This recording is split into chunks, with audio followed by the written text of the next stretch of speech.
T T D ಮೇಲೆ ದಾಳಿ ಅಂದರೆ ಟಿ ಟಿ ಡಿ ಮೇಲೆ ಮಾತ್ರ ದಾಳಿ ಆಗಿಲ್ಲ, ಎಲ್ಲ ಅಂದರೆ ನಮ್ಮ ಇಡೀ ದೇಶದ ನಮ್ಮ ಧರ್ಮದ ಮೇಲೆ ದಾಳಿ ಆಗ್ತಾನೇ ಬರ್ತಾ ಇದೆ.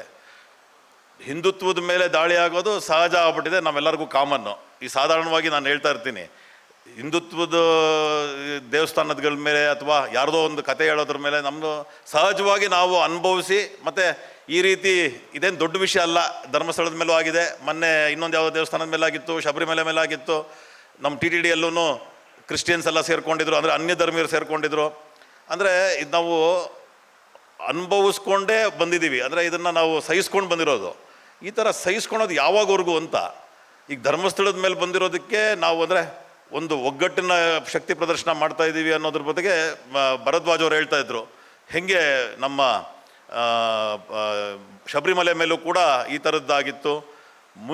ಮುಂಚಿನ ದಿನಗಳಲ್ಲಿ ಈ ಗಜ್ನಿ ಆಗಲಿ ಮೊಘಲರಾಗಲಿ ಇವರೆಲ್ಲನೂ ನಮ್ಮ ಆಸ್ತಿ ಮತ್ತು ಹಣದ ಮೇಲೆ ಈ ಥರದ್ದು ದಾಳಿ ಮಾಡ್ತಾಯಿದ್ರು. ಅಂದರೆ ನಮ್ಮ ಇದ್ರ ಮೇಲೆ ದಾಳಿ ಮಾಡ್ತಾ ಇರಲಿಲ್ಲ, ನಮ್ಮ ರಿಲಿಜಿಯನ್ ಮೇಲೆ ದಾಳಿ ಮಾಡ್ತಾ ಇರಲಿಲ್ಲ. ಈಗ ಅದು ಪ್ರತ್ಯೇಕವಾಗಿ ನಮ್ಮ ಹಿಂದುತ್ವದ ಮೇಲೆ ಯಾಕೆ ದಾಳಿ ಮಾಡ್ತಾ ಇದ್ದಾರೆ ಅನ್ನೋದನ್ನು ನಾವು ಗಮನಿಸಬೇಕಾಗತ್ತೆ. ಇದು ಒಂಥರ ಅರ್ಬನ್ ನಕ್ಸಲಿಸಮ್ಮು. ಅರ್ಬನ್ ನಕ್ಸಲಿಸಮ್ಮು ಯಾಕೆ ಆಗ್ತಾ ಇದೆ ಅನ್ನೋದನ್ನು ನಾವು ನೋಡಿದ್ರೆ ನಮ್ಮಲ್ಲೇ ಇರೋವಂಥ ನಮ್ಮ ಜೊತೆ ಇರೋಗಾರರು ಇದನ್ನು ನಡೆಸ್ತಾ ಇರೋದು. ಅಂದರೆ ನಾವು ನಮ್ಮ ಜೊತೆ ಇರೋರೆ ಹಿಂದುತ್ವನ ನಾವು ಯಾವುದೋ ಒಂದು ದೇವಸ್ಥಾನದಲ್ಲಿ ಇದು ಕರೆಕ್ಟಾಗಿದೆ ಅಂತಂದರೆ ಇಲ್ಲ, ಇದೆಲ್ಲ ತಪ್ಪು, ಬ್ರಾಹ್ಮಣರಿಗೆ ನಡಿಬಾರ್ದು, ಇದನ್ನು ನಡ್ಸ್ಕೊಬಾರ್ದು, ಈ ರೀತಿ ನಮ್ಮಲ್ಲೇ ನಾವು ಹೇಳ್ಕೊಂಡು ಹಿಂದುತ್ವನ ಕುಗ್ಗಿಸ್ತಾ ಇರೋದು. ಆದರೂ ಸಹ ಯಾವತ್ತೂ ಇವತ್ತವರೆಗೂ ಅಂದರೆ ನಾವು ಕೋರ್ಟ್ ಮೂಲಕ ಆಗಲಿ ಅಥವಾ ಯಾವುದೇ ರೀತಿ ಹೋರಾಟದ ಮೂಲಕ ಆಗಲಿ ನಮ್ಗೆ ಜಯನೇ ಸಿಕ್ಕಿರೋದು. ಇಲ್ಲೂ ನಮ್ಗೆ ಜಯನೇ ಸಿಕ್ಕಿರೋದು ನಮ್ಮ ಧರ್ಮಸ್ಥಳದ ವಿಷಯದಲ್ಲೂ ಕೂಡ. ಯಾಕಂದರೆ ಯಾರೋ ಒಬ್ಬ ಬುರುಡೆ ಬಿಟ್ಟಿದ್ದನ್ನು ನಾವು ಬುರುಡೆ ತಗೊಂಡು ಅದನ್ನು ಕೋರ್ಟಲ್ಲೂ ಕೂಡ ಅದು ಅಂದರೆ ಇದನ್ನು ಮಾಡೋಕ್ಕಾಗ್ತಾಯಿಲ್ಲ, ಸಾಕ್ಷಿಗಳು ಇಲ್ಲದೆ ಇದನ್ನು ಮಾಡೋಕ್ಕಾಗ್ತಾಯಿಲ್ಲ. ತಿರುಪತಿಯಲ್ಲಿ ನಾನು ಮೊದಲನೇ ಬಾರಿಗೆ ಆಯ್ಕೆಯಾಗಿ ಬಂದೆ ಮೆಂಬರ್ ಆಗಿ. ನಮ್ಮಲ್ಲಿ 24 ಜನ ಮೆಂಬರ್ಸ್ ಇರ್ತಾರೆ. 24 ಜನರಲ್ಲಿ ಇದು ಮೊದಲನೇ ಬಾರಿಗೆ ನಾವು ಎಲ್ಲರೂ ಹಿಂದೂಗಳಿರುವಂಥ ಮೆಂಬರ್ಸು. ಯಾಕಂದರೆ ಹೋದ ಸರ್ಕಾರದಲ್ಲಿ ಕ್ರಿಶ್ಚಿಯನ್ಸು ಕೂಡ ಇದ್ದರು. ಬಿ ಆರ್ ನಾಯ್ಡು ಅಂತ ನಮ್ಮ ಅಧ್ಯಕ್ಷರು ಮೊದಲನೇ ಪ್ರೆಸ್ ಮೀಟಿಂಗು ಆ ಯಪ್ಪ ತೊಗೊಂಡಿದ್ದೇನಾದ್ರೆ ನಾವೇನು ಹೇಳ್ತಾರೆ ನೋಡೋಣ ಅಂತ ಇದ್ವಿ. ಮೊದಲನೇ ಪ್ರೆಸ್ ಮೀಟಿಂಗಲ್ಲಿ ಹೇಳಿದ್ರು, ಪ್ರಾಕ್ಟಿಸಿಂಗ್ ಹಿಂದೂಸ್ ಮಾತ್ರ ಈ ದೇವಸ್ಥಾನದಲ್ಲಿ ಇರಬೇಕು ಅಂತ. ಅಂದರೆ ಹೆಸರು ಏನೋ ಇಟ್ಕೊಂಡು ಬೇರೆ ಯಾವುದೋ ಧರ್ಮನ ಪಾಲಿಸೋವಂಥವ್ರು ಇರಬಾರ್ದು, ಬರೀ ಪ್ರಾಕ್ಟಿಸಿಂಗ್ ಹಿಂದೂಸ್ ಇರಬೇಕು ಅನ್ನೋದನ್ನ ಹೇಳಿದ್ರು. ಆಶ್ಚರ್ಯ ಆಯಿತು, ಇದೇನು ಪ್ರಾಕ್ಟಿಸಿಂಗ್ ಹಿಂದೂಸ್ ಅಂತಾರೆ, ಅಂದರೆ ಬೇರೆ ಹೆಸರಿದವ್ರು ಇರ್ಬೋದಲ್ವಾ ಅಂತ. ಅಂದರೆ ತುಂಬ ಜನ ಅಲ್ಲಿ 22,000 ಜನ ಎಂಪ್ಲಾಯೀಸ್ ಇದ್ದಾರೆ. ನಾನು ಅಪೀಲ್ ಕಮಿಟಿಯಲ್ಲಿದ್ದೀನಿ, ಅಂದರೆ ಎಲ್ಲ ಎಂಪ್ಲಾಯೀಸು ನಮ್ಮ ಒಂದು ಕಮಿಟಿ ಕೆಳಗಡೆ ಬರ್ತಾರೆ. 22,000 ಜನ ಎಂಪ್ಲಾಯೀಸಲ್ಲಿ ಸುಮಾರು ಜನ ಅದು ಕ್ರಿಶ್ಚಿಯಾನಿಟಿ ಇರ್ಬೋದು ಅಥವಾ ಬೇರೆ ಕಮ್ಯುನಿಟಿಯಲ್ಲೂ, ಅಂದರೆ ಮುಸ್ಲಿಮ್ರು ಕೂಡ ಇದ್ದಾರೆ. ಮುಸ್ಲಿಮ್ರು ಅದೇನೋ ಬೇರೆ ಒಂದು ಇದು ಬರುತ್ತಲ್ಲ ಬೋರಾ ಕಮ್ಯುನಿಟಿ ಅಂತ, ಆ ಥರದವ್ರೂ ಕೂಡ ಅಲ್ಲಿ ಕೆಲಸಕ್ಕೆ ಸೇರ್ಕೊಂಡಿದ್ದಾರೆ. ಯಾಕಂದರೆ 1.5 ಲಕ್ಷ ಸಂಬಳ, ಆ ಕೆಲಸ ಬಿಡೋಕ್ಕಾಗಲ್ಲ, ಧರ್ಮನೂ ಬಿಡೋಕ್ಕಾಗಲ್ಲ. ಹಂಗಾಗಿ ಅಲ್ಲಿ ನಿಮಗೆ ಅವರ ಒಂದು ಧರ್ಮನ ಪ್ರಚಾರ ಮಾಡೋವಂಥ ಪ್ರವೃತ್ತಿ ಶುರು ಆಗಿತ್ತು. ಅದು ನಿಮ್ಗೆಲ್ರಿಗೂ ಗೊತ್ತಿರೋ ವಿಷಯನೇ. ಹೋದ ಗೌರ್ಮೆಂಟಲ್ಲಿ ಒಬ್ಬರು ರಾಜಶೇಖರ್ ರೆಡ್ಡಿ ಅಂತ ಇದ್ದರು, ಅಲ್ಲಿ ಕ್ರಿಶ್ಚಿಯಾನಿಟಿ ಶುರು ಮಾಡಿದರು. ಅಲ್ಲಿನ ಹಣನ ಬೇರೆ ಬೇರೆ ಕಡೆ ತೊಡಗ್ಸೋಕ್ಕೆ ಶುರು ಮಾಡಿದರು. ಅಂದರೆ ಈ ವಕ್ಫ್ ಬೋರ್ಡಲ್ಲಿ ನಾವು ಹೆಂಗೆ ನಮ್ಮ ಹಣನ ಬೇರೆ ಬೇರೆ ದೇವಸ್ಥಾನಗಳಲ್ಲಿ ಯೂಸ್ ಮಾಡ್ತೀವೋ ಹಂಗೆ ಮಾಡಿದರು. ತುಪ್ಪ, ಅದು ಎಲ್ರಿಗೂ ಗೊತ್ತಿರೋವಂಥ ವಿಷಯ. ಕರ್ನಾಟಕಕ್ಕೆ ಒಂದು ಹೆಮ್ಮೆ ಅಂದರೆ ಇವತ್ತು ಕರ್ನಾಟಕದ ತುಪ್ಪದಲ್ಲೇ ನಮ್ಮ ಲಾಡು ತಯಾರಾಗೋದು. ಕರ್ನಾಟಕದ ತುಪ್ಪದಿಂದ ಅಂದರೆ ನಂದಿನಿ ತುಪ್ಪ ಅಷ್ಟು ಕ್ವಾಲಿಟಿ ವೈಸು ತುಂಬ ಚೆನ್ನಾಗಿರುವಂಥ ತುಪ್ಪ. ಮತ್ತು ₹1.5 ಜಾಸ್ತಿ ಕೊಟ್ಟು ನಾವು ತುಪ್ಪ ತೊಗೊತೀವಿ ಅಲ್ಲಿ ಟಿ ಟಿ ಡಿಯಲ್ಲಿ. ಈ ತುಪ್ಪದ ವಿಷಯದಲ್ಲಿ ಒಂದು ದೊಡ್ಡ ಷಡ್ಯಂತ್ರ ನಡೆದಿತ್ತು. ಇದು ದಾಳಿ ಬರೇ ಧರ್ಮದ ಮೇಲೆ ಮಾತ್ರ ಅಲ್ಲ, ನಮ್ಮ ಭಾವನೆಗಳ ಮೇಲೂ ದಾಳಿ ಮಾಡಿದರು. ಅಂದರೆ ನೀವು ಏನು ಬೇಕಾದರೂ ನಾವು ಮಾಡ್ಬೋದು ಅನ್ನೋದಕ್ಕೆ ತಿರುಪತಿನ ಅಂದರೆ ಅತಿ ದೊಡ್ಡ ದೇವಸ್ಥಾನ ಇಡೀ ವಿಶ್ವದಲ್ಲಿರೋದು ಮತ್ತು ಅತಿ ಹೆಚ್ಚು ಭಕ್ತಾದಿಗಳು ಬರೋವಂಥ ಒಂದು ದೇವಸ್ಥಾನದ ಒಂದು ನಂಬಿಕೆನ ಹಾಳು ಮಾಡೋಕ್ಕೆ ಹೊರಟಿದ್ರು. ಹೋದ ಗೌರ್ಮೆಂಟಲ್ಲಿ YSR ಗೌರ್ಮೆಂಟಲ್ಲಿ ಇದನ್ನು ಒಂದು ಟೂರಿಸಮ್ ಸ್ಪಾಟ್ ಮಾಡಬೇಕು ಅಂತ, ಅಂದರೆ ಇಲ್ಲೆಲ್ಲ ದೇವರಿದ್ದಾರೆ ಬನ್ನಿ ನೋಡಿ ಅನ್ನೋ ಥರ ಟಿಕೆಟ್ಸ್ನ ಎಲ್ಲ ಕಡೆನೂ ಹಂಚಿದ್ರು. ನಿಮಗೆ ಟೂರಿಸಮ್ ಬಸ್ಸಸ್ಸಲ್ಲಿ ಮತ್ತು ನೀವು ಇನ್ನೆಲ್ಲೋ ಸಿಗುತ್ತೆ ಒಂದು 500 ರೂಪಾಯಿ ಎಕ್ಸ್ಟ್ರಾ ಕೊಟ್ಟರೆ ಆ ಪ್ರವೃತ್ತಿ ಇವತ್ತೂ ನಾನು ಕೇಳ್ತಾ ಇರ್ತೀನಿ ಸಾಧಾರಣವಾಗಿ ಸುಮಾರು ಜನ, ಇವಾಗೆಲ್ಲೂ ಬ್ಲ್ಯಾಕಲ್ಲಿ ಟಿಕೆಟೇ ಸಿಗ್ತಾ ಇಲ್ಲ ಅಂತ ನನಗೂ ಕೇಳ್ತಾರೆ. ಅಂದರೆ 10,000 ರೂಪಾಯಿ ಟಿಕೆಟ್ಗೆ ಇನ್ನೊಂದು 2,000 ರೂಪಾಯಿ ಕೊಟ್ಟರೆ ಕೊಡ್ತಾರೆ, 500 ರೂಪಾಯಿ ಟಿಕೆಟ್ಗೆ ಇನ್ನೊಂದು 2,000 ರೂಪಾಯಿ ಜಾಸ್ತಿ ಕೊಟ್ಟರೆ ಕೊಡ್ತಾರೆ. ಈ ಥರದನ್ನು ಅವ್ರು ಮಾಡಿಟ್ಟಿದ್ರು. ಯಾಕೆ ಮಾಡಿಟ್ಟಿದ್ರು ಅಂತಂದರೆ ಅಲ್ಲಿ ಆಗಮಶಾಸ್ತ್ರದ ಪ್ರಕಾರ ನಮ್ಮದೆಲ್ಲ ನೈವೇದ್ಯ ಆಗಲಿ ಇದ್ರ ಪ್ರಕಾರ ನಡೀತದೆ. ಅದನ್ನು ತೆಗೆದಾಕಿ ಒಟ್ಟು ಇದೊಂದು ಟೂರಿಸಮ್ ಸ್ಪಾಟು, ಬನ್ನಿ ಇಲ್ಲೊಬ್ರು ದೇವರಿದ್ದಾರೆ ನೋಡ್ಕೊಂಡು ಹೋಗಿ ಅನ್ನೋ ಥರ, ಅಂದರೆ ಆ ಭಾವನೆಯನ್ನು ಧಕ್ಕೆ ಮಾಡೋ ಅಂಥ ನಿಟ್ಟಲ್ಲಿ ಈ ಥರದ್ದೊಂದು ಪ್ರವೃತ್ತಿ ಶುರು ಮಾಡಿದರು. ಇದನ್ನು ಈ ಬೋರ್ಡು ಮೊದಲನೇ ಬಾರಿಗೆ ಬಂದ ತಕ್ಷಣ, ಈಗ ನೀವು ವೈಕುಂಠ ಏಕಾದಶಿ ನಿಮ್ಮೆಲ್ರಿಗೂ ಗೊತ್ತಿದೆ, ಕಳೆದ 3 ವರ್ಷದಿಂದ 10 ದಿವಸ ವೈಕುಂಠ ಏಕಾದಶಿ ಮಾಡ್ತಾರೆ.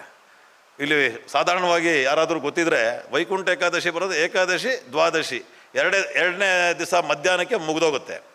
10 ದಿವಸ ವೈಕುಂಠ ಏಕಾದಶಿ ಅಂದರೆ ಇದೇನು ಪಿಲಿಗ್ರಿಮ ಅಥವಾ ಇದೇನೋ ಟೂರಿಸಮ್ ಸ್ಪಾಟ ಅಂತ. ಫಸ್ಟು CM ಹೇಳಿದ್ದೇನಂತಂದರೆ, ಅಂದರೆ ಚಂದ್ರಬಾಬು ನಾಯ್ಡು ಅವರು, ಇದನ್ನು ಯಾಕೆ ಮಾಡಬೇಕು ತಿರ್ಗಾ 10 ದಿವಸ ಅಂತ. ಸೊ ಈ ವರ್ಷದಿಂದ ಒಂದೇ ದಿವಸ ಮಾಡೋದು, ಅಂದರೆ ಧಾರ್ಮಿಕವಾಗಿ ಮಾಡೋ ಅಂಥ ಕೆಲಸನ ಇವರು ಅಲ್ಲೇನೋ ಅಂದರೆ ನಿಮಗೇನೋ ಫೆಸಿಲಿಟಿ ಮಾಡಬೇಕು ಅಂತ, ಹಂಗಲ್ಲ ಇದು. ಅಂದರೆ ಒಂದೊಂದೇ, ಅಂದರೆ ಸಣ್ಣ ವಿಷಯ ಅನಿಸ್ಬೋದು, ಈ ಸಣ್ಣ ವಿಷಯಗಳಲ್ಲಿ ನಮ್ಮ ಧರ್ಮನ ಹೆಂಗೆ ತೆಗಿಬೇಕು ಅನ್ನೋದನ್ನು ಭಾರಿ ಹುಷಾರಾಗಿ ಷಡ್ಯಂತ್ರ ರೂಪಿಸ್ತಾ ಇದ್ದಾರೆ. ಇದು ನಮಗೆಲ್ರಿಗೂ ಅರ್ಥ ಆಗಬೇಕು. ಇದು ಧರ್ಮಸ್ಥಳದ ಒಂದೇ ವಿಷಯ ಅಲ್ಲ, ಇಂಥ ದೊಡ್ಡ ದೇವಸ್ಥಾನ, ಇಷ್ಟು ಜನ ಸೇರೋ ಅಂಥ ದೇವಸ್ಥಾನಗಳು ಕೂಡ ಹಿಂಗೆ ಮಾಡ್ತಾರೆ ಅಂತಂದರೆ ನಿಜಕ್ಕೂ ಆಶ್ಚರ್ಯ. ಆಮೇಲೆ ಹಣ, ನಮಗೆ ಪ್ರತಿ ದಿವಸ 3.5 ಕೋಟಿ ದುಡ್ಡು ಬರುತ್ತೆ, ಅಂದರೆ ಹುಂಡಿಲಿ. ಅದನ್ನು ಕೆಳಗಡೆ ತಿರುಪತಿಯಲ್ಲಿ ಕಾರ್ಪೊರೇಷನ್ಗೆ ಯೂಸ್ ಮಾಡ್ತಾಯಿದ್ರು. ಅಲ್ಲಿ ಧರ್ಮಾರೆಡ್ಡಿ ಅಂತ ಏನು ಹಿಂದಿನ ಸರ್ಕಾರದಲ್ಲಿ ಇದ್ದರು, ಅವ್ರ ಮಗನೇ ಅಲ್ಲಿ ಮೇಯರ್ ಆಗಿದ್ದರು, MLA ಆಗಿದ್ದರು. ಸೊ ಅಲ್ಲಿಗೆ ನಾವು ಯೂಸ್ ಮಾಡ್ತೀವಿ, ಯಾಕಂದರೆ ತಿರುಪತಿಗೆ ಬರೋರೆಲ್ಲನೂ ಅಲ್ಲಿ ಅದ್ರ ಮೂಲಕನೇ ಹೋಗ್ಬೇಕು ಅಂತ. ಅಂದರೆ ನೀವು ಯಾವುದಕ್ಕೆ ಯೂಸ್ ಮಾಡಬೇಕು ಹಣ, ಏನು ಮಾಡಬೇಕು ಅಂತ ಸಣ್ಣ ವಿಷಯ ಆದರೂ ಕೂಡ ಅದು ನಮ್ಗೆ ಸಿಕ್ಕಾಪಟ್ಟೆ ದುಡ್ಡು ಬರುತ್ತೆ ಅನ್ನೋದು ಒಂದು ಕಲ್ಪನೆ ಇದೆ ಎಲ್ರಿಗೂ. ಆ ದುಡ್ಡು ಬರೋದನ್ನು ದೇವಸ್ಥಾನಕ್ಕೆ ಉಪಯೋಗಿಸ್ಕೊಬೇಕು ಅಂತ ಸುಪ್ರೀಂ ಕೋರ್ಟ್ ಒಂದು ಆರ್ಡರ್ ಮಾಡಿದೆ. ಅದು ಬೋರ್ಡ್ ತೀರ್ಮಾನ ಮಾಡಬೇಕು. ಬೋರ್ಡಲ್ಲಿ ತೀರ್ಮಾನ ಮಾಡಿರೋದು ನೋಡಿದ್ರೆ ನಿಮ್ಗೆ ಆಶ್ಚರ್ಯ ಆಗುತ್ತೆ. ಇನ್ನೊಂದು ಕೆಲವು ಟೆಂಡರ್ಸಲ್ಲಿ ಇವತ್ತು ನಿಮ್ಗೆಲ್ರಿಗೂ ಗೊತ್ತಿರೋ ಹಾಗೆ ರೀನೆಗೋಷಿಯೇಷನ್ ಮಾಡ್ತೀವಿ. ಯಾರು L3 ಬರ್ತಾರೋ ಅವ್ರಿಗೆ L1 ಬರ್ತಾರೋ, L2 ಬರ್ತಾರೋ, L3 ಬರ್ತಾರೋ ಅವ್ರಿಗೆ ನೆಗೋಷಿಯೇಟ್ ಮಾಡ್ತೀವಿ. ನಾವು ಒಂದು ಬೋರ್ಡಲ್ಲಿ ರೆಸಲ್ಯೂಷನ್ ಮಾಡಿದ್ದೀವಿ, ಅದಕ್ಕೆ ಇವಾಗ ಒಂದು ರೆಸಲ್ಯೂಷನ್ ಮಾಡಿದ್ದೀವಿ. ಆ ರೆಸಲ್ಯೂಷನಲ್ಲಿ ಏನು ಅಂತಂದರೆ, ಟೆಂಡರ್ ಮಾಡಿದ್ಮೇಲೆ ಅವನ ಹತ್ರ ನಾವು ನೆಗೋಷಿಯೇಷನ್ ಮಾಡಬಾರ್ದು ಅಂತ. ಅಂದರೆ ಇದೇನರ್ಥ, ಈಗ ಆ ರೆಸಲ್ಯೂಷನ್ಗೆ ಇನ್ನೊಂದು ರೆಸಲ್ಯೂಷನ್ ಮಾಡಿದ್ದೀವಿ, ಇಲ್ಲ ನೆಗೋಷಿಯೇಷನ್ ಮಾಡ್ಬೋದು ಅಂತ. ಅಂದರೆ ಈ ಸಣ್ಣ ವಿಷಯ ಇರ್ಬೋದು, ಎಷ್ಟು ಹಣ, ಯಾರು ತಿಂತಾರೆ, ಎಲ್ಲಿ ಹೋಗುತ್ತೆ, ಈ ಥರದ ವಿಷಯ ನಮ್ಮ ಸಮಾಜದ, ಅಂದರೆ ನಮ್ಮ ದುಡ್ಡು. ನಿಮ್ಗೆ ಆಶ್ಚರ್ಯ ಆಗುತ್ತೆ. ನನಗೆ ಗೊತ್ತಿರೋಂಗೆ ಇಲ್ಲೂ ಸುಮಾರು ಜನ ಮುಡುಪು ಅಂತ ಮಾಡ್ತೀರಾ, ವರ್ಷ ಇಡೀ ಕೂಡಾಕಿ, ಅಂದರೆ ನಾವೊಂದು ಏನೋ ಒಂದು ಅಂದ್ಕೊಂಡು ದೇವರಿಗೆ ಒಂದು ಹುಂಡಿಯಲ್ಲಿ ಇಟ್ಟು ಅದನ್ನ ತೊಗೊಂಬಂದು ತಿರುಪತಿಯಲ್ಲಿ ಇದು ಮಾಡ್ತಾರೆ. ಈ ಥರದ ಕಷ್ಟಪಟ್ಟಿರೋವಂಥ ದುಡ್ಡನ್ನ ನಾವು ಏನಕ್ಕೋ ಯೂಸ್ ಮಾಡೋದು, ಈ ಥರದ್ದನ್ನು, ಅಂದರೆ ಇಲ್ಲಿ ಬರ್ತಾ ಇದೆಯಲ್ಲ ಬೇರೆ ಬೇರೆ ಇದಕ್ಕೆ ಯೂಸ್ ಮಾಡಬೇಕು ಅಂತ. ನಾನು ನಿಜಕ್ಕೂ ಚಂದ್ರಬಾಬು ನಾಯ್ಡು ಅವರಿಗೆ ಈ ವೇದಿಕೆಯಿಂದ ನಾನು ಒಂದು ಕಂಗ್ರ್ಯಾಚುಲೇಷನ್ ಹೇಳ್ತೀನಿ. ಏನಕ್ಕೆ ಅಂತಂದರೆ, ಅಲ್ಲಿ ವಕ್ಫ್ ಬೋರ್ಡ್ನ ಫಸ್ಟು ಬ್ಯಾನ್ ಮಾಡಿದ್ದು ಆಂಧ್ರ ಪ್ರದೇಶ್ ಗೌರ್ಮೆಂಟ್. ಯಾರಿಗೂ ಕೂಡ ತಾಕತ್ತಿಲ್ಲದೆ ಇರೋ ಕೆಲಸನ ಮೊದಲು ಮಾಡಿಬಿಟ್ರು. ಮತ್ತು ನಮ್ಮ BR ನಾಯ್ಡು ಅವರು, ನಮ್ಮ ಏನು ಚೇರ್ಮನ್ ಇದ್ದಾರೆ, ಅವರು ಹಿಂದುತ್ವ ಬಿಟ್ಟು, ಅವ್ರಿಗೆ ಹಿಂದೂ TV5 ಓನರ್ ಅವರು, ಅಲ್ಲಿ ಅವ್ರದ್ದು ಹಿಂದೂ ಚಾನಲ್ ಕೂಡ ಇದೆ. ಅವರು ಮೊದಲು ಹೇಳಿದ್ದೇನು ಅಂತಂದರೆ, ನಾಟ್ ಓನ್ಲಿ ಈ ಪ್ರಾಕ್ಟೀಸಿಂಗ್ ಏನೇನು ಮಾಡ್ತೀರಾ, ಇದು ಹಿಂದುತ್ವ ಇರೋವಂಥ ಜನರನ್ನ ಮಾತ್ರ ಇಡ್ತೀವಿ ಅಂತ, ಅದಲ್ಲದೆ ಏನೇನು ಪದ್ಧತಿ ಇದೆ ಅದನ್ನೆಲ್ಲ ವಾಪಸ್ ಮರುಕಳಿಸಿ ಅದನ್ನು ನಾವು ಏನು ಆಗಮಶಾಸ್ತ್ರ ಪ್ರಕಾರ ನಡೀತದೆ ಅದೇ ಪ್ರಕಾರ ನಡೆಸಬೇಕು ಅಂತ. ಸುಮಾರು ಅಲ್ಲಿ ಕೈಂಕರ್ಯಗಳು ಏನೇನು ನಡೀತದೆ ಅದನ್ನೆಲ್ಲನೂ ವಾಪಸ್ ಅದೇ ನಿಟ್ಟಲ್ಲಿ ತರ್ತಾ ಇದ್ದೀವಿ. ಈ ರೀತಿ ಸಣ್ಣ ದೇವಸ್ಥಾನ ಆಗಲಿ ದೊಡ್ಡ ದೇವಸ್ಥಾನ ಆಗಲಿ, ಯಾವುದೇ ರೀತಿ ಸಣ್ಣ ಧಕ್ಕೆ ಆದರೂ ಕೂಡ ನಾವೆಲ್ಲ ಒಟ್ಟಿಗೆ ಸೇರಿ ಅದರ ಹಿಂದೆ ನಿಂತರೆ ಮಾತ್ರ, ಅಂದರೆ ಈ ಥರದ ಹೋರಾಟ ಸಮಿತಿ ಆಗಲಿ ಇನ್ನೇನೋ ಆಗಲಿ, ಈ ಥರ ವಿಚಾರ ಸಂಕಿರಣ ಮಾಡಿದ್ರೆ ಮಾತ್ರನೇ ನಮ್ಗೆ ಅರ್ಥನೂ ಆಗುತ್ತೆ. ಈ ತಿರುಪತಿಯಲ್ಲಿ ಏನೇನು ನಡೀತದೆ ಅಂತ ಸಾಧಾರಣವಾಗಿ, ಅಂದರೆ ಎಲ್ರಿಗೂ ಇಲ್ಲಿ ಕೂತಿರೋರು ಎಲ್ಲರೂ ತಿರುಪತಿಗೆ ಹೋಗಿ ಬಂದಿರೋರೆ, ಯಾರೂ ಹೋಗಿಲ್ಲ ಅಂತೇನಿಲ್ಲ. ನನಗನ್ಸಂಗೆ ಅಲ್ಲೂ ಕೂಡ ಇನ್ನೂ, ಅಂದರೆ ನಾವು ಇಷ್ಟೆಲ್ಲ ಪ್ರಾಕ್ಟೀಸ್ ಮಾಡಿದ್ರೂ ಕೂಡ ಇನ್ನೂ, ಮೊನ್ನೆ ನಿಮಗೆ ಜ್ಞಾಪಕ ಇದ್ದರೆ ಯಾರೋ ಅಲ್ಲಿ ಬಂದು ನಮಾಜ್ ಮಾಡಿದ್ರು ಅಂತ ಪೇಪರಲ್ಲಿ ಬಂದಿತ್ತು. ಅಂದರೆ ನೀವು ಅನ್ಯಧರ್ಮೀರನ್ನ ನಾವು ಬಿಡೋದೇ ಇಲ್ಲ. ವಕ್ಫ್ ಬೋರ್ಡಲ್ಲಿ ವಹಿಸಿ ಮೊನ್ನೆ ಹೇಳ್ದ BR ನಾಯ್ಡು ಅವರು ಸ್ಟೇಟ್ಮೆಂಟ್ ಕೊಟ್ಟಾಗ, ವಕ್ಫ್ ಬೋರ್ಡಲ್ಲೂ ನಾವು ಹಿಂದೂಗಳನ್ನ ತೆಗೆದುಬಿಡ್ತೀವಿ ಅಂತ. ಅದಕ್ಕೆ ನಾವು ತುಂಬ ಚೆನ್ನಾಗಿ ಒಳ್ಳೆ ಸ್ಟೇಟ್ಮೆಂಟ್ ಕೊಟ್ಟರು ಇವರು. ನೀವು ರಿಯಲ್ ಎಸ್ಟೇಟ್ ನಿಲ್ಲಿಸ್ಬಿಡಿ, ಆವಾಗ ನಾವು ಹಿಂದೂಗಳನ್ನ ವಾಪಸ್ ಕರ್ಕೊತೀವಿ ಅಂತ. ಅಂದರೆ ವಕ್ಫ್ ಬೋರ್ಡ್ ಮಾಡ್ತಾ ಇದ್ದಲ್ಲ ರಿಯಲ್ ಎಸ್ಟೇಟ್ ದಂಧೆನೇ.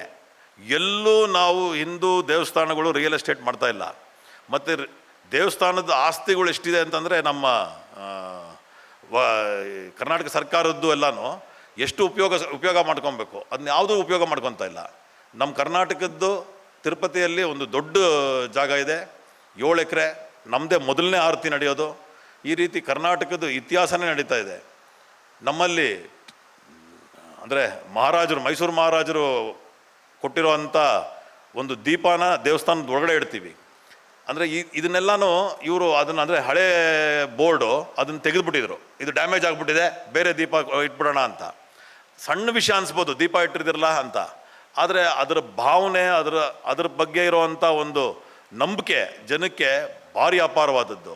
ಅಲ್ಲಿ ನಂಬಿಕೆಯಿಂದನೇ ಜನ ಬರ್ತಾರೆ, ಸುಮಾರು ಜನ ಅಲ್ಲಿ ಬರೋದು ನಂಬಿಕೆಯಿಂದನೇ. ಅಂದರೆ ಯಾರೋ ಬರ್ತಾರೆ, ನನಗೇನೋ ಇದೊಂದು ಕೆಲಸ ಆಗಬೇಕು ಅಂತ, ಆ ಕೆಲಸ ಮುಗಿದ ಮೇಲೆ ಆ ಕಾಣಿಕೆ ಹಾಕ್ತಾರೆ, ಇಲ್ಲ ಏನೋ ಒಂದು ಹರಕೆ ತೀರಿಸ್ಕೊತಾರೆ. ನದಿ ಇಲ್ಲದೆ ಇರೋವಂಥ ಜಾಗದಲ್ಲಿ ಮುಡಿ ಕೊಡೋವಂಥ ಒಂದೇ ದೇವಸ್ಥಾನ ತಿರುಪತಿ. ಎಲ್ಲ ಕಡೆ ನದಿ ಇರೋ ಕಡೆನೇ ಮುಡಿ ಕೊಡೋದು. ಸಾಧಾರಣವಾಗಿ 35,000 ಜನ ಮುಡಿ ಕೊಡ್ತಾರೆ. ಮುಡಿ ಕೊಡೋದ್ರಲ್ಲಿ ನಮಗೆ 370 ಕೋಟಿ ಸಿಗುತ್ತೆ. ನಾನು ಹಳೆಯ ಸರ್ಕಾರದಲ್ಲಿ, ಅಂದರೆ ನಮ್ಮ ಹಿಂದಿನ ಸರ್ಕಾರದಲ್ಲಿ ಸವಿತಾ ಅಭಿವೃದ್ಧಿ ನಿಗಮಕ್ಕೆ ಚೇರ್ಮನ್ ಆಗಿದ್ದೆ. ಈಗ ಅದನ್ನೂ ಒಂದು ವಿಷಯ ಪ್ರಸ್ತಾಪ ಮಾಡಬೇಕು, ಇದು ಒಳ್ಳೆ ವೇದಿಕೆ ಆಗಿರೋದ್ರಿಂದ. ಈಗ ಕರ್ನಾಟಕದಲ್ಲ, ಇಡೀ ದೇಶದಲ್ಲಿ ಮುಸಲ್ಮಾನರು ಬಂದ್ಬಿಟ್ಟಿದ್ದಾರೆ ನಮ್ಮ ಕೆಲಸಕ್ಕೆ, ನಮ್ಮ ಅಂದರೆ ಸವಿತಾ ಸಮಾಜದ ಕೆಲಸಕ್ಕೆ. ನೀವು ಯಾವುದೇ ಕಟಿಂಗ್ ಶಾಪ್ಗೆ ಹೋದರೆ ಎಲ್ಲ ಕಡೆನೂ ಮುಸ್ಲಿಮರೇ ಇರೋದು. ನಾವು ಅವ್ರ ಹತ್ರನೇ ಕಟಿಂಗ್ ಮಾಡಿಸ್ಕೊಳ್ಳೋಂಥ ಸ್ಥಿತಿ ಬಂದ್ಬಿಟ್ಟಿದ್ದೀವಿ. ಯಾಕಂದರೆ ಅವ್ರದ್ದು ಸ್ವಲ್ಪ ಚೆನ್ನಾಗಿ ಕಾಣಿಸುತ್ತೆ. ಇದನ್ನು ಯಾಕೆ ಮಾಡ್ತಾ ಇದ್ದಾರೆ ಅಂತ ನಾನು ಇದನ್ನು ಒಂದು ಸರಿ ಮಾಡಿದೆ, ಅಂದರೆ ಒಂದು ರಿಸರ್ಚ್ ಮಾಡಿದ್ವಿ. ನಮ್ಮಲ್ಲಿ ಕಲೆ ಒಂದೇ ಬೇಕಾಗಿರೋದು, ಅಂದರೆ ನಿಮ್ಗೊಂದು ಆರ್ಟ್ ಬಂದರೆ ಸಾಕು, ನಿಮ್ಗೇನು ಇನ್ವೆಸ್ಟ್ಮೆಂಟ್ ಬೇಕಾಗಿಲ್ಲ. ಸೊ ಹಂಗಾಗಿ ಏನು ಮಾಡ್ತಾರೆ, ಇದರಲ್ಲಿ ಬರ್ತಾರೆ.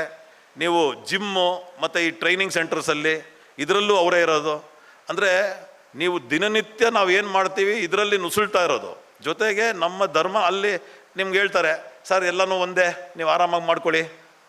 ನಿಮ್ಮ ಜ್ಞಾಪಕ ಇದ್ದರೆ ನಾವು ಕಟಿಂಗ್ ಮಾಡ್ಕೊಂಡ್ಮೇಲೆ ಮನೆ ಒಳಗಡೆ ಮುಂದಿನ ಬಾಗಿಲಿಂದ ಬರಲ್ಲ, ಅದು ಕೂದಲು ಬೀಳುತ್ತೆ ಅಂತ ಒಂದು ಸೈಂಟಿಫಿಕ್ ರೀಸನ್ಗೆ ಹಿಂದೆ ಬಾಗಿಲಿಂದ ಬರ್ತೀವಿ. ಇವ್ರದ್ದು ಹಂಗೇನಿಲ್ಲ, ಈಗ ರಾತ್ರಿನೂ ಕಟಿಂಗ್ ಮಾಡ್ಕೊತೀವಿ, ಮಧ್ಯಾಹ್ನನೂ ಕಟಿಂಗ್ ಮಾಡ್ಕೊತೀವಿ, ಮಂಗಳವಾರನೂ ಮಾಡ್ತೀವಿ. ನೀವು ಅಂದರೆ ಯಾವುದು ವಾರ ಇದು ಏನೂ ಇಲ್ಲ ಇವಾಗ. ಅಂದರೆ ಈ ರೀತಿ ಶುರುವಾಗಿರೋದೂ ಇದ್ರ ಮೇಲೆ ಒಂದು ದಾಳಿನೇ, ಅಂದರೆ ನಮ್ಮ ಧರ್ಮದ ಮೇಲೆ ಒಂದು ದಾಳಿನೇ. ಮುಂದಿನ ದಿನಗಳಲ್ಲಿ ಈ ಥರದ್ದು ಅಂದರೆ ಸಣ್ಣ ಸಣ್ಣ ವಿಷಯ ಇದ್ದರೂ ಕೂಡ ನಾವೆಲ್ಲ ಒಗ್ಗಟ್ಟಿಂದ ನಾವು ಜೊತೆ ಸೇರಿದ್ರೆ ಮಾತ್ರ ಇದನ್ನೆಲ್ಲ ತಡೆಯೋಕ್ಕಾಗತ್ತೆ. ಜೊತೆಗೆ ನಮ್ಮ ಎಲ್ಲದಕ್ಕಿಂತ ದೊಡ್ಡ ಶತ್ರುಗಳು ನಮ್ಮ ಜೊತೆ ಇರೋರೆ. ಈಗ ನಮ್ಮ ಪ್ರೈಮ್ ಮಿನಿಸ್ಟ್ರೇ ಹೇಳ್ಬಿಟ್ರು, ನಾನು ಬೇಕಾದ್ರೆ ಹೊರ ದೇಶದಲ್ಲಿ ನಾನು ಜಗಳ ಆಡ್ಬೋದು, ನಮ್ಮ ಇರೋವಂಥ ಎದುರುಗಡೆ ಪಾರ್ಟಿಯಲ್ಲಿ ಮಾಡೋಕ್ಕಾಗಲ್ಲ ಅಂತಂದರು. ಅಂದರೆ ಆ ರೀತಿ ನಮ್ಮಲ್ಲೂ ಅವ್ರನ್ನ ಅರ್ಥ ಮಾಡಿಸ್ಬೇಕು. ಈ ಥರ ವಿಚಾರ ವೇದಿಕೆಗಳಲ್ಲಿ ಅಥವಾ ಈ ಥರದ್ದು ಸಂಕೀರ್ಣಗಳಲ್ಲಿ ನನ್ನದು ಅನಿಸಿಕೆ ಏನಂದರೆ, ಬೇರೆಯವರು ಈ ಥರ ಮಾತಾಡೋರನ್ನು ಬೇರೆಯವ್ರನ್ನೂ ಕರಿಬೇಕು. ಇಲ್ಲಿ ಕರೆದಾಗ ಮಾತ್ರ ಅವ್ರಿಗೆ ಗೊತ್ತಾಗುತ್ತೆ, ಅಂದರೆ ನಮ್ಮ ಥರ ಮಾತಾಡಬೇಕು ಅಂತ, ನಮ್ಮ ಜೊತೆ ಇರಬೇಕು ಅನ್ನೋದನ್ನು ಗೊತ್ತಾಗೋದು ಅವ್ರ ಮನೆಯಲ್ಲಿ. ಈಗ ಯಾರ ಮನೆಯಲ್ಲೂ ತೊಂದರೆ ಆದರೆ ಅವ್ರ ಮನೇಲಿ ಮಾತ್ರನೇ ತೊಂದರೆ ಆಗುತ್ತಾ, ಇಡೀ ಸಮಾಜಕ್ಕೆ ತೊಂದರೆ ಆಗುತ್ತೆ. ಹಾಗಾಗಿ ನಾವೆಲ್ಲರೂ ಒಗ್ಗೂಡೋದ್ರಿಂದ, ಈ ಥರದ್ದೊಂದು ಸಮಾಜದ ಸೇವೆಯಲ್ಲಿ ತೊಡಗೋದ್ರಿಂದ ಹಿಂದುತ್ವನೂ ಉಳಿತದೆ. ಮತ್ತು ಈ ಧರ್ಮಸ್ಥಳದ ದೊಡ್ಡ ವಿಷಯ ಏನಿಲ್ಲ, 100% ಸಾಲ್ವ್ ಆಗುತ್ತೆ. ಇವರು ಆವಾಗಲೇ ಹೇಳ್ದಂಗೆ ಆ ಬುರುಡೆ ವಿಷಯ ಮತ್ತು ದೇವರೇ ಸಾಲ್ವ್ ಮಾಡೋವಂಥ ಸ್ಥಿತಿಯಲ್ಲಿ ನಮಗೆ ಅಷ್ಟು ಶಕ್ತಿ ಇದೆ. ಇದನ್ನೇನು ಯಾರೂ ತಲೆ ಕೆಡಿಸ್ಕೊಳ್ಳೋವಂಥ ವಿಷಯ ಅಲ್ಲ. ಆದರೆ ನಾವೆಲ್ಲ ಒಗ್ಗಟ್ಟಿನಿಂದ ಸೇರಿ ಇದನ್ನು ಮುಂದೆ ತೋರಿಸ್ಬೇಕು. ಮುಂದೆ ಅಂದರೆ ನೆಕ್ಸ್ಟ್ ಪೀಳಿಗೆಗೆ ಇದು ಹಿಂಗೆ ಷಡ್ಯಂತ್ರ ಮಾಡ್ತಾವ್ರೆ ಅನ್ನೋದನ್ನು ನಾವು ತೋರಿಸ್ಬೇಕಾಗಿರೋವಂಥ ಒಂದು ಸಂದರ್ಭ ಇವಾಗ ಬಂದಿದೆ. ನಾವೆಲ್ಲ ಒಗ್ಗೂಡುವಂಥ ಸಂದರ್ಭ ಬಂದಿದೆ. ಇಂಥ ವೇದಿಕೆ ನನಗೆ ಕೊಟ್ಟಿದ್ದಕ್ಕೆ ನಿಮ್ಮೆಲ್ಲರಿಗೂ ಧನ್ಯವಾದ ಹೇಳಿ ನನ್ನ ಮಾತು ವಿರಾಮ.